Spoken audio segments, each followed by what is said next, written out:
যেই বাজেটে ট্যাক্স কমানো হয় সেই বাজেটও বিরোধী দল মানে না। যেই বাজেটে মদের দাম বাড়ানো হয়, যেই বাজেটে সিগারেটের দাম বাড়ানো হয়, সেই বাজেটও বিরোধী দলের পছন্দ নয়। তাহলে এবার বিরোধী দলের উদ্দেশ্য বুঝতে পেরেছেন? বাংলাদেশের অনেক মানুষ কিডনি ডায়ালিসিস রোগী আছে, কিডনি ডায়ালিসিস করতে হয়, সেই ডায়ালিসিসের যে ওষুধ আসে সেটিরও ট্যাক্স তুলে নেওয়া হচ্ছে। তার ফলে এখন প্রায় 800 থেকে 8000 টাকা পর্যন্ত প্রত্যেকটি রোগীর প্রত্যেকটি ডায়ালিসিসের ক্ষেত্রে খরচ কমে আসবে। প্রিয় ভাই বোনেরা, এই কাজগুলো করার উদ্দেশ্য এবং কাজগুলো করার লক্ষ্য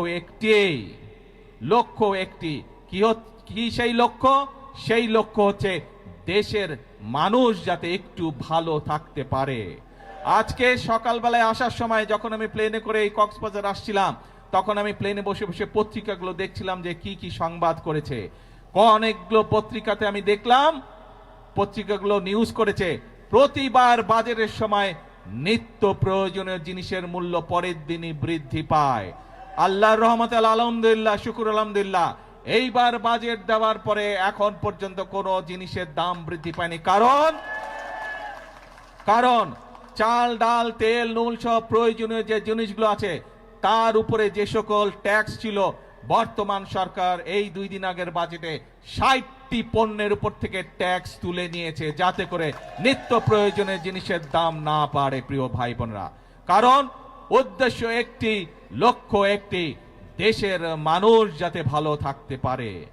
কিন্তু প্রিয় ভাই বোনেরা, আমরা যেমন মানুষের নিত্য প্রয়োজনীয় জিনিসের, ওষুধ, বিভিন্ন চিকিৎসার বিষয়ের ট্যাক্স কমে দিয়েছি যাতে সেগুলোর দাম কমে যায়, যাতে মানুষ স্বস্তিতে থাকতে পারে। আমরা ট্যাক্স বাড়িয়েছি কিসে?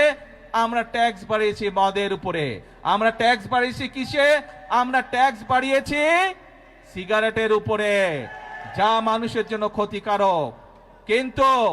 কিন্তু আমরা সামাজিক মাধ্যম সহ বিভিন্ন নিউজের মধ্যে দেখলাম একটি খবর। সেই খবর? বিরোধী দল দেখলাম বলছে যে এই বাজেট তারা মানে না, গণবিরোধী বাজেট মানে না।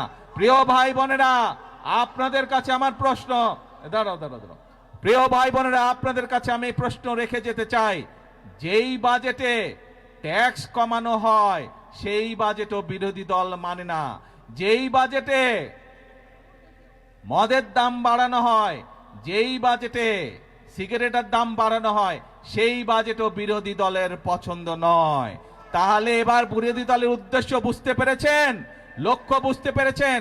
তাদের লক্ষ্য বা উদ্দেশ্য দেশের মানুষের পাশে দাঁড়ানো নয়, তাদের উদ্দেশ্য একটাই, তাদের লক্ষ্য একটাই, সেটা হচ্ছে দেশের মধ্যে একটি অস্থিতিশীলতা, অশান্তি তৈরি করা, মানুষকে বিভ্রান্ত করা।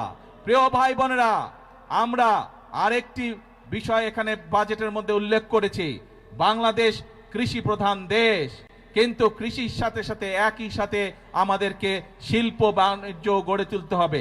এবং সে কারণেই শিল্প বাণিজ্য যদি গড়ে উঠতে পারে, আমাদের সন্তানরা সেখানে কর্মসংস্থানের ব্যবস্থা হবে, চাকরি বাকরি, ব্যবসা বাণিজ্য করতে পারবে।